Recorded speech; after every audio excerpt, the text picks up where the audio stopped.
Corduroy by Don Freeman.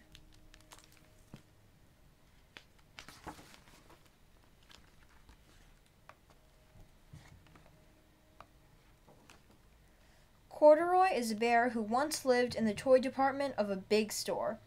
Day after day, he waited with all the other animals and dolls for somebody to come along and take him home.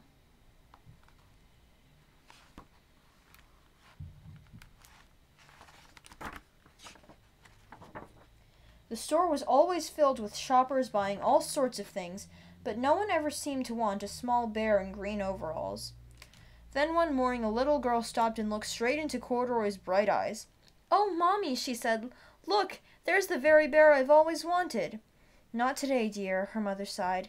"I've spent too much already. Besides, he doesn't look new. He's lost the button to one of his shoulder straps." Corduroy watched them sadly as they walked away. "I didn't know I lost a button," he said to himself. "Tonight I'll go and see if I can find it." Late that evening, when all the shoppers had gone and the doors were shut and locked, Corduroy climbed carefully down from his shelf and began searching everywhere on the floor for his lost button. Suddenly he felt the floor moving under him. Quite by accident he had stepped onto an escalator, and up he went. Could this be a mountain? He wondered. I think I've always wanted to climb a mountain. He stepped off the escalator as it reached the next floor, and there, before his eyes, was a most amazing sight. Tables and chairs and lamps and sofas and rows of beds. "This must be a palace," Corduroy gasped. "I guess I've always wanted to live in a palace." He wandered around admiring the furniture. "This must be a bed," he said. "I've always wanted to sleep in a bed," and up he crawled onto a large, thick mattress. All at once he saw something small and round.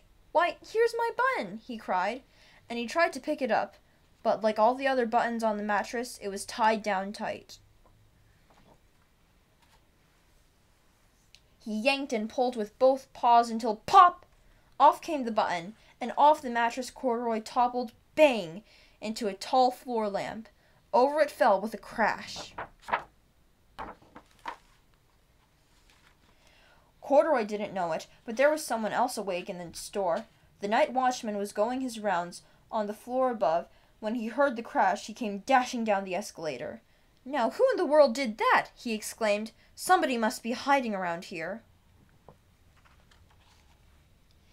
He flashed his light under and over sofas and beds until he came to the biggest bed of all, and there he saw two fuzzy brown ears sticking up from under the cover.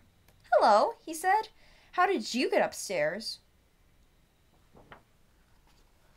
The watchman tucked Corduroy under his arm and carried him down the escalator, and set him on the shelf in the toy department with the other animals and dolls.